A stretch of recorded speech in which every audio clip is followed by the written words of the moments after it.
Heavy flooding and rain continue in Nepal and India, killing 78 people in Nepal and forcing more than 4 million from their homes. The United Nations criticizes new asylum restrictions at the United States southern border, saying the severe rules put asylum seekers at risk.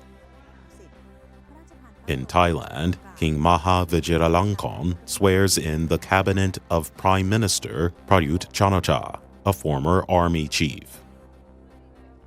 And the spacesuit that astronaut Neil Armstrong wore 50 years ago on the Apollo 11 mission to the moon is shown at a museum in Washington, D.C.